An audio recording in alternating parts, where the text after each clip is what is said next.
जी, आप सबको welcome breaking barriers Aaliya Shah official में। हमारे साथ आप देख रहे हैं सुमित पीर जी मौजूद हैं। कुछ इनकी तबीयत नासाज है, दुआ करते हैं आपकी तबीयत ठीक हो जाए। और आपके घर में भी दादी अम्मा जो है वो शायद वो बीमार है, और कुछ दिन के वक्फे के बाद आप मेरे प्रोग्राम में आ रहे हैं। थैंक्स अ लॉट कि आपने मुझे टाइम दिया। Thank you Aaliya ji, thanks for the invitation. जी सर, एक खबर आ रही है इंडिया से बड़ी तेजी से चलती हुई, और वो ये है कि पाकिस्तान जो इंडिया की एससीओ समिट है उसको सबोटाज करना चाहता है। और पाकिस्तान बहुत ही कीनली इंटरेस्टेड है उन तमाम मीटिंग्स में शरीक होने के लिए अब।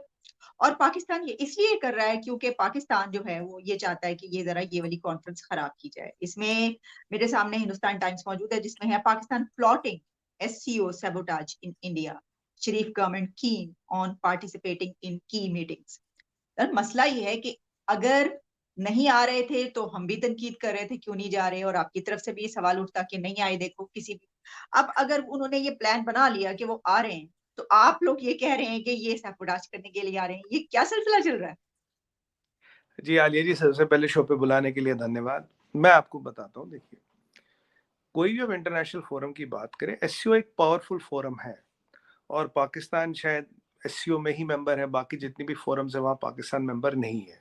आप G20 की बात करें, G7 की बात करें, ब्रिक्स की बात करें, I2U2 की बात करें, तो अब SCO is important for Pakistan.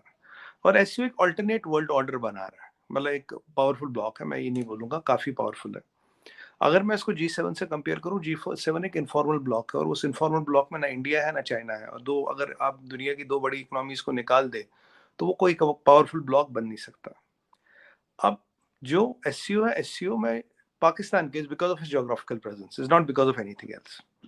पहली बात। अभी आपने देखा होगा Pakistan has learned a lesson. पीछे आपने देखा होगा एक ताशकंद में एनएसएस की मीट हुई थी, अजीत डोवाल साहब गए थे, साउथ एशिया के किर्गिस्तान, ताजिकिस्तान वगैरह एनएसए आए थे, रशिया के एनएसए आए थे, चाइना के एनएसए आए थे, और उन्होंने मीटिंग की। तब पाकिस्तान ये सोच के नहीं गया कि भाई ये इंडिया ने ऑर्गेनाइज की, मैं नहीं जाऊंगा। और आपने उसके बाद क्या देखा, हमारे एनएसए साहब अजीत डोवल जी पहले यूएस गए, यूएस के बाद उन्होंने मीटिंग कंडक्ट की, चाइना ने आपको डिच किया, चाइना आ गया। और यही नहीं, खुद पुतिन मिलते हैं डोवल साहब से। पुतिन यूजुअली रैंक कॉन्शियस आदमी, अपने रैंक के लोगों से मिलते हैं, वो डोवल साहब से मिले और बात की, और पूरी अफगानिस्तान को लेके पॉलिसी बन गई मैडम। अब आलिया जी, अफगानिस्तान को लेके पॉलिसी बन गई और पाकिस्तान उसमें से बाहर। और आपके यहाँ खूब तनकीद हुई, भाई हम गए नहीं तो इंडिया ने तो बाजी मार ली, इंडिया ने तो ये पॉलिसी भी बना ली, और जो हमारी स्ट्रेटेजिक डेप्थ थी सो कॉल्ड अफगानिस्तान, वहां इंडिया बड़ा प्लेयर बन गया पाकिस्तान से। हमारी जो फॉरेन पॉलिसी जो कश्मीर से कंधार तक अटकी है, वहां तो कश्मीर तो था नहीं, कंधार भी निकाल दिया। तो उस दिन के बाद से पाकिस्तान थोड़ा सतर्क हो गया कि भाई ऐसा नहीं कि न जाके कुछ होगा नहीं, इंडिया वाले बाजी मार लेंगे। इनफैक्ट जो लास्ट एससीओ की प्रेसिडेंट्स की मीटिंग हुई, जी जिनपिंग क्यों आया पहली बार 2 साल बाद, जी जिनपिंग क्यों आया, मैंने आपके किसी और चैनल पे भी बोला था, पाकिस्तान मीडिया में, मैंने कहा उससे डर लगता है मोदी जी एजेंडा हाईजैक कर लेंगे, जबकि मोदी जी ने उनके सामने बोला yes, come manufacture in India, India is a manufacturing base of the world. उनके सामने बोला, ऐसे छुपा के नहीं बोला। ये इसका बैकग्राउंड है। अब हकीकत पे आते हैं आलिया जी। नहीं, लेकिन आपके सुनिए, एनएसए इससे तो पहले कि आप हकीकत पे आए, ये तो हमने भी तनकीद की, हम भी क्रिटिसाइज करते रहे कि आपके अपनी एक 1.5 ईंट की मस्जिद अलग बना के बैठ जाते हैं, फुप्पियों की तरह मुंह सुजा के बैठ जाते हैं। आप जाएं, आप पार्टिसिपेट करें, यही वजह है कि आइसोलेशन का शिकार है। तो ये तो सही बात है ना, आप जो कह रहे हैं ठीक है कि जो होता रहा और हमने देखा आप लोग इतने आगे निकल गए, और आपने ये जो भी बात की वो भी सही है कि सब जो है एक दूसरे के साथ अलायंस बनाकर निकल रहे हैं, हम एक तरफ बैठे हुए हैं, क्यों ऐसा है? तो क्या अच्छा नहीं हुआ कि उसके रिएक्शन में चले? अगर देखा कि लोग आ ये रहा कह हूँ, रहे हैं। जी। आ रहा हूँ, उसी उसी भी आ रहा हूँ आलिया जी। देखिए, उसके बाद हकीकत पे आते हैं। आपके यहाँ फिलहाल एनएसए तो कोई है नहीं, there is no NSA Pakistan as on date. तो आपके यहाँ जो उम्मीद लगाई जा रही है वो है कि आपके मिलिट्री में से, एस्टेब्लिशमेंट में से कोई आएगा। अब ये एनएसएस की मीटिंग है, चलिए आप एस्टेब्लिशमेंट के बंदे को भेजेंगे, एस्टेब्लिशमेंट क्या, वो आईएसआई का बंदा होगा या मिलिट्री इंटेलिजेंस का बंदा होगा, जो भी आएगा, चलिए आपकी मर्जी, आप बोले हमारे एनएसए को ये प्रेजेंट करेगा। टेक्निकल पॉइंट कहाँ है, देखिए सबोटाज की बात कहाँ थी, मैं समझाता हूँ आपको। G20 की मीटिंग्स हो रही है, करीब 300 मीटिंग्स होंगी इस साल, हो रही है, कुछ चल रही है, आप देख रहे होंगे इतने लोगों से। पीछे हमारे यहाँ तो 50 फॉरेन मिनिस्टर्स आए थे, इतने यहाँ लोगों पे हो रहे। G20 में शेरपाज होते हैं, शेरपाज क्या होते हैं, कोऑर्डिनेट करते हैं, एजेंडा बनाते हैं, चीजें करते हैं। हमारे यहाँ जैसे अमिताभ कांत साहब है, डॉक्टर अमिताभ कांत, बहुत काबिल अफसर है वो शेरपा। अब ठीक एसईओ में भी कोऑर्डिनेशन होता है, कोऑर्डिनेशन कमेटी है, शेरपाज नहीं होते एसईओ में, कोऑर्डिनेशन कमेटी होती है। आप उसमें बोलते हैं हाँ जी मैं आऊंगा, मेरा ये एजेंडा, मैं ये डिस्कस करना चाहूंगा, मेरे पॉइंट्स ये है, मेरे कंसर्न्स ये है, ठीक है। अब पाकिस्तान का आप देखिए, कल एक मिलिट्री मेडिसिन पे कॉन्फ्रेंस थी, पाकिस्तान ने एंड मोमेंट पे नहीं आया। पीछे चीफ जस्टिसों की कॉन्फ्रेंस थी, आपके चीफ जस्टिस साहब बोले मैं आऊंगा, फिर बोले मैं वर्चुअली आऊंगा, लास्ट मिनट पे आए ही नहीं, वर्चुअली भी नहीं आए, ठीक है। अभी एससीओ में फॉरेन मिनिस्टर्स की मीटिंग है मई में, गोवा में, आई थिंक 4th 5th मई को है, मतलब अब ज्यादा टाइम है नहीं। बिलावल भुट्टो जरदारी साहब और mean miss Hina Khar, nobody has confirmed are they coming or not. अब आलिया जी, अगर आप सीरियस बिजनेस करना चाहते हैं, अगर आप सीरियस एजेंडा करना चाहते हैं, तो आप कंफर्म करेंगे मैं आ रहा हूँ, मैं आ रहा हूँ। अभी भी जो डेलीगेशन है वो ये नहीं पता फिजिकली आएगी वर्चुअली आएगी, फिर ये भी नहीं पता चीफ जस्टिस की तरह आया ही ना। अगर आप शुरू में बोले हम आएंगे, तो आपका एजेंडा आएगा, आपके पॉइंट्स आएंगे, आपके मफादात आएंगे, आपके कंसर्न्स आएंगे, फिर उनको एक एजेंडा में सेट करने की कोशिश की होगी। उसके बाद उन एजेंडाज पे बात होगी, फिर एक कॉमन डिक्लेरेशन या कुछ ऐसे बनाने की कोशिश की जाएगी, एक आगे का स्टेप फॉरवर्ड बनाने की कोशिश की जाएगी। बट अगर आप अपना कंफर्मेशन ही कंफर्म ना करें, अगर आपने कंफर्मेशन कंफर्म नहीं किया, आपका एजेंडा नहीं आएगा, आपके इंटरेस्ट नहीं आएंगे, आपका टॉपिंग पॉइंट नहीं आएगा, फिर तो आप चाय पीने आ रहे हैं ना, फिर तो आप चाय पीने आ रहे हैं। और वो भी पता नहीं लग, वो भी अगर आपने वर्चुअली बोला मैं आऊंगा, तो फिर तो आप चाय भी अपनी पी रहे हैं, मतलब कोका कोला चाय दोनों आप अपनी पी रहे हैं, फिर तो आप एज डिसरप्टर आ रहे हैं। जिसका कंस्ट्रक्टिव एजेंडा होगा वो बहुत पहले कंफर्म करता, अपना एजेंडा लाता और बोलता मेरा क्या क्या एजेंडा डिस्कस होगा, मेरे कितने पॉइंट डिस्कस होंगे आगे, और क्या मतलब एक पॉजिटिव चीज। देखिए ये कोई आपकी हमारी बात तो है नहीं कि चलो जी हम बात कर लेते कुछ चीज पे, ये फॉरेन मिनिस्टर्स बात करेंगे या रेस्पेक्टेड एनएसएस बात करेंगे, एक एजेंडा होना जरूरी है, एक पॉइंट्स आना जरूरी है, एक कंसोलिडेशन होना जरूरी है, वो है नहीं। तो अब आपको क्या लगा कि भाई कहीं ये लास्ट जो ताशकंद वाली बात ना हो जाए कि हम गेम से बाहर हम चले जाते हैं, हम जाके डिसरप्ट करेंगे कि हमारा कोई एजेंडा नहीं, हमें आए ना आए, कब आए कुछ पता नहीं, बस कोई भी चीज चलनी नहीं जी, ये तो ठीक नहीं है, तो भारत अपना एजेंडा चला रहा है। अगर आप देखिए G20 में भी रशियन यूक्रेनी वॉर का इंपैक्ट रहा है, एक दो जगह ज्वाइंट डिक्लेरेशन नहीं आ पाई, क्यों? वही रशियन यूक्रेनी वॉर का एजेंडा चल रहा है। अगर आप रशियन यूक्रेन की कैजुअलिटीज देखें 1:9 है, जहां एक रशियन मरा हुआ 9 यूक्रेनी मरे, पर दुनिया भर में ये बैंड बजा जा रहा है यूक्रेन जीत रहा है। तो अगर, क्योंकि वहां पे कुछ लोग आए थे कि हमें रशियन यूक्रेनी वॉर को एजेंडा बनाना है, एक कोई जॉइंट डिक्लेरेशन नहीं आ पाई। ठीक उसी तरह से अगर आपका एजेंडा सेट नहीं होगा, अगर आपके इरादे ठीक नहीं, आप आ तो जाओगे फिजिकली या वर्चुअली। अब खुद सोचिए, फॉरेन मिनिस्टर है, आपने कुछ नहीं बोला मैं आऊंगा नहीं आऊंगा, तो आपका एजेंडा नहीं आया, एजेंडा आया आगे पीछे नहीं गया, इख्तलाफ या इत्तेफाक जी दोनों ही नहीं हुए, जी। दोनों ही नहीं हुए। सर, तो आपके आपका ये जो आपने पॉइंट एक रेस किया है, मैं इसको बहुत ही वैलिड पॉइंट कहूंगी, लेकिन आप मुद्दे की तरफ नहीं आ रहे, मैं मुद्दे की तरफ आ जाती हूँ।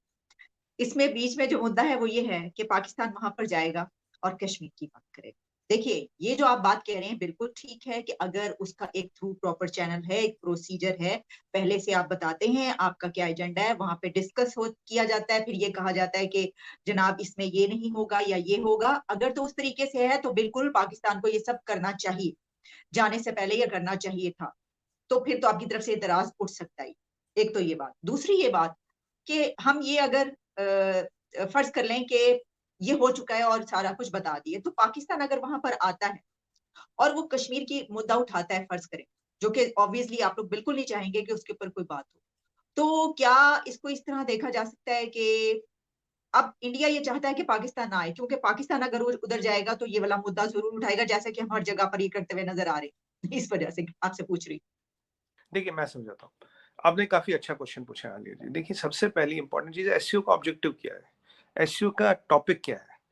अगर आज आप मुझे एसईओ पे बात करने आ रही, मैं आपको क्वांटम फिजिक्स पे तो लेक्चर नहीं दे सकता ना, तो मतलब वो तो उसके लिए तो क्वांटम फिजिक्स का प्रोफेसर चाहिए।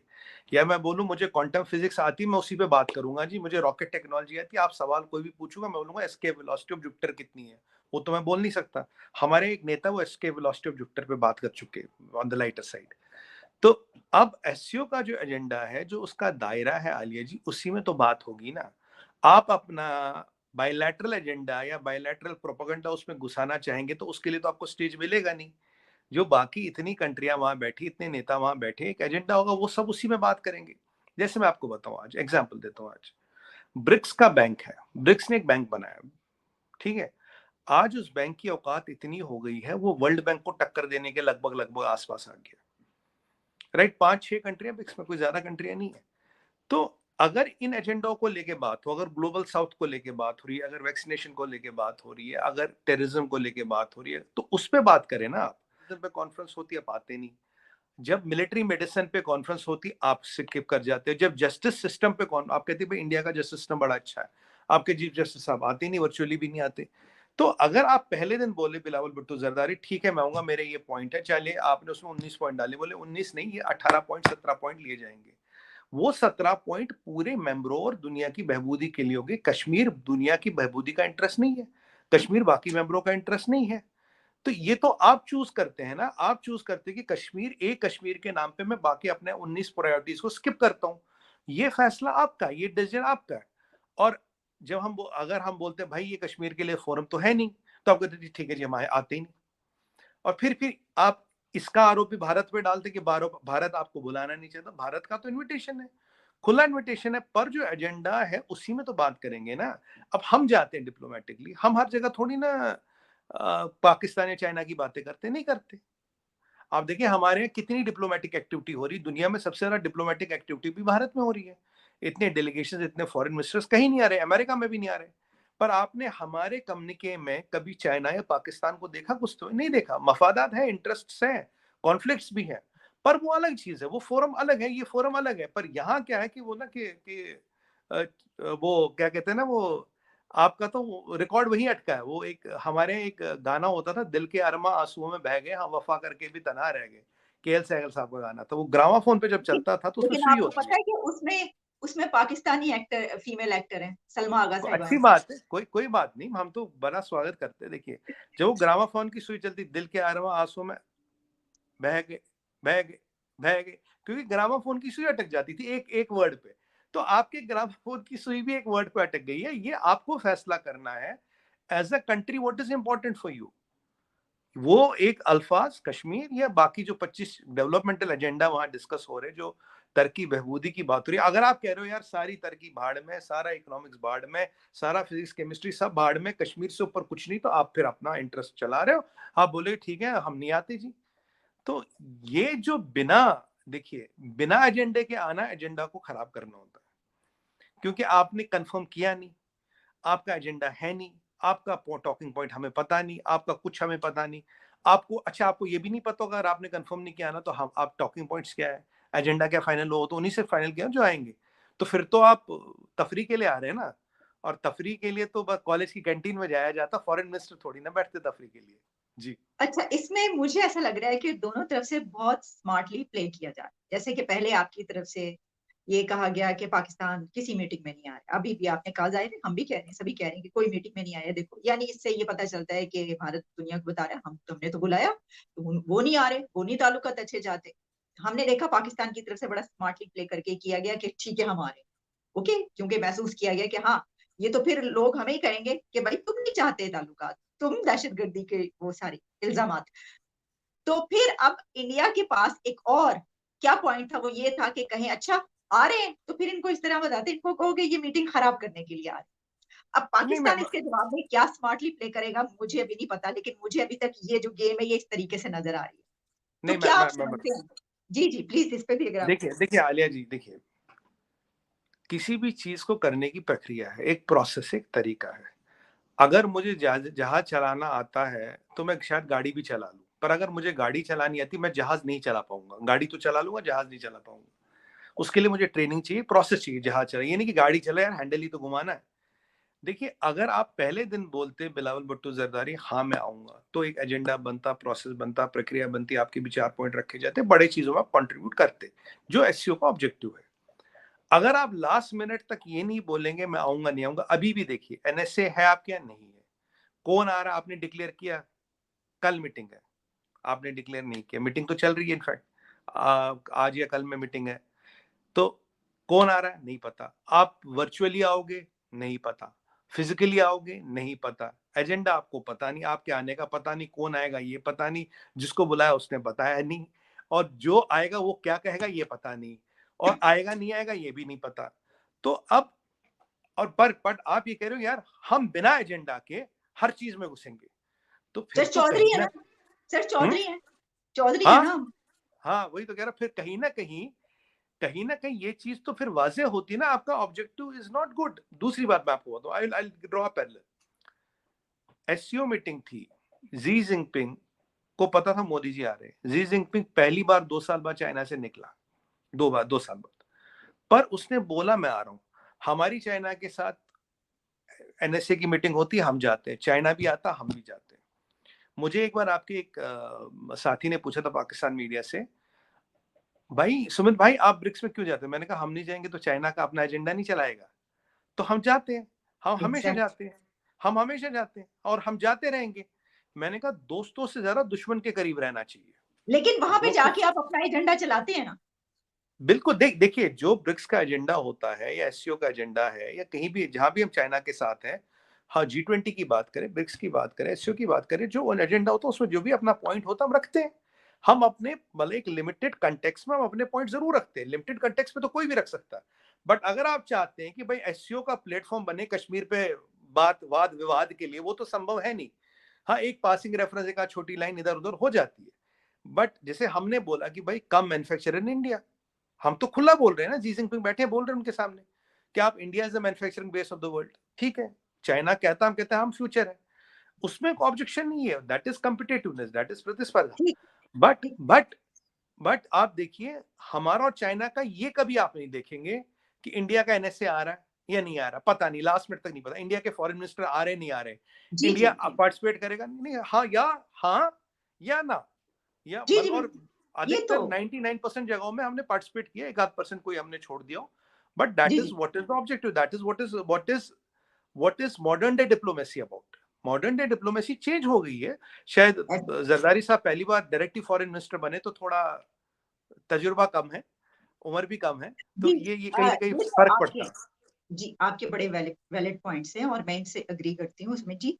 अच्छा, अब क्योंकि आपने चाइना की बात करी और ये जो आप बात कर रहे थे, ये तो फॉरेन पॉलिसी आपकी कामयाबी का राज भी तो ये ना, आपकी बड़ी थ्रू प्रॉपर चैनल प्रोसीजर एक है, हमें तो पता ही नहीं होता कि हो क्या रहा है और करना क्या है, जो हमारे हालात रहे।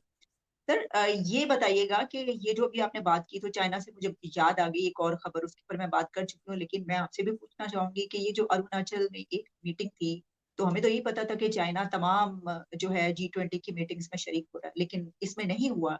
कौन सी ये कॉन्फिडेंशियल मीटिंग थी, इसमें क्या इतना कॉन्फिडेंशियल था कि वो क्यों नहीं शरीक हुआ? देखिए ट्रेडिशनली आप चाइना का एक चीज तो आप जानते हैं, चाइना की एक कहावत है कि मेरी दद्दी मरहूम सपने में आई थी, उन्होंने बोला चिली की आधी जमीन तुम्हारी तो तुम्हारी। कल दद्दू आए थे, उन्होंने बोला मैक्सिको आधा तोरा तो मेरा। 10 कंट्रियों के साथ बॉर्डर लगता, 22 कंट्रियों के साथ डिस्प्यूट है, दिस इज चाइना। ये एक खास है, ये खासियत है उनकी। बॉर्डर 10 के साथ लगता, 22 के साथ डिस्प्यूट है। वो रशिया का वैलेडी वॉस्टोक, वो जो वो भी कहते हैं वो भी मेरा। अब ये दद्दी मरहूम और दद्दा मरहूम इतने सपने में आते हैं कि बेचारों को पता नहीं क्या क्या हो जाता, उठते कहते हैं हमारी जमीन है, कोई बात नहीं, आदत है। अब उसी एक बार दद्दी मरहूम सपने में आई और उन्होंने कहा अरुणाचल प्रदेश तुम्हारा, तो उसने कहता अरुणाचल प्रदेश मेरा। अब अरुणाचल प्रदेश इंडिया का पार्ट है, हमारा इंटीग्रल पार्ट है, भाजपा की सरकार है वहां पे हमारे, और हमारे कोई लीडर जाते तो उस पर भी एक आध एतराज कर देते, ये हमारी टेरिटरी तुम कैसे गए। अब वो जानते हो दुनिया में हर जगह इतराज करते हैं। अब एक G20 की मीटिंग, करीब 300 मीटिंगें होती है G20 में, करीब करीब एक मीटिंग ईटानगर में थी। चीनियों ने क्या किया, हम उस वाली मीटिंग में नहीं जाएंगे, एक पर्टिकुलर मीटिंग में हम नहीं जाएंगे, बाकी हर मीटिंग में चाइना आया है। उन्होंने ये बहाना भी नहीं दिया, बस हमें पता है, क्योंकि हमें उनकी नब्ज पता है, ये ईटानगर में हो रही थी, अरुणाचल में हो रही थी, उन्होंने उस मीटिंग को स्किप कर लिया, बाकी हर मीटिंग में चाइना आया है और पार्टिसिपेट कर रहा है। और जब एससीओ की मीटिंग होती है, ब्रिक्स की मीटिंग होती है, हम भी जाते हैं, वर्चुअल होती है, रियल होती है, मोदी जी खुद जाते हैं कई बार जहाँ इस लेवल की मीटिंग होती है, तो ये सब चीजें होती है।